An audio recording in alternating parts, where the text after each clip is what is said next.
popular thing in today's culture. But sadly, one show couldn't be here to bask in the glory. Maybe it was poorly advertised. Maybe it was ahead of its time. Whatever the case may be, this show had a massive amount of potential. Welcome to Class Hall of Fame. Entering the Huff, a Hulu animated series full of humor and a cast of amazing voiceovers. I'm talking about The Awesomes, a show about a group of unappreciated superheroes led by a smart but not so super leader. The usual formula of superhero teams is a group of heroes who overcame so many obstacles and though have their own differences, band together for the greater good. Unfortunately, these heroes deal with more human-related issues, which makes them less heroic than some of our known heroes who have lost loved ones in gruesome fashions or came from a rough upbringing. Nah, the closest we got to messed up is a mama's boy. Here's the cast. An Asian kid who turns into a sumo wrestler, played by Bobby Lee. A black man who can conjure things with his mind, the mother issues guy I was referring to earlier, played by Keaton Thompson. A strong man with the intelligence of a toddler, played by Ike Barinholtz. A speedster who has hyperness issues, along with other things, played by Taran Killam.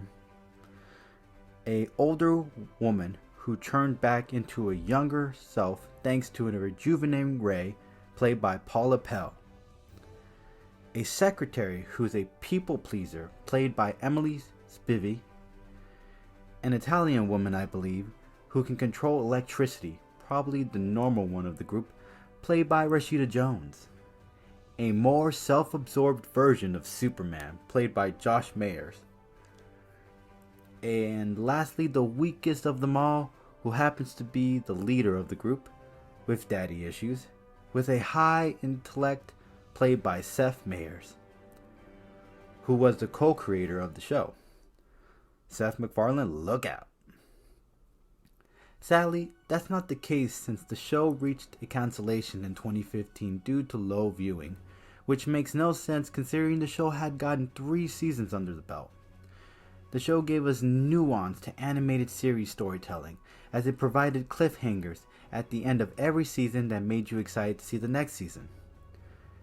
Explores avenues of the unnorm, whether it's aliens serving subpoenas to superheroes, teenage girls reviving Nazi relatives, or a robot becoming a therapist. This show brings a fun ride of ridiculous scenarios. It does contain a few sexual jokes here and there, but not enough to make your boy into a man, so to speak. All in all, this Hulu original brings a lot of laughter, along with its own uniqueness of standing out amongst other comedy animated series with the world of superheroes and villains as the subject matter, while trying to provide the right balance of outrageousness. So if you like Ann Perkins, or a stack of TV cast members from Mad TV, and Bill Hader with a villain voice that is gold, this might be in your alley. The show might not rise from the dead, but at least it can bring you comfort to know it gave us 30 great episodes to sink our teeth into. As for now, it's on the Class Hall of Fame.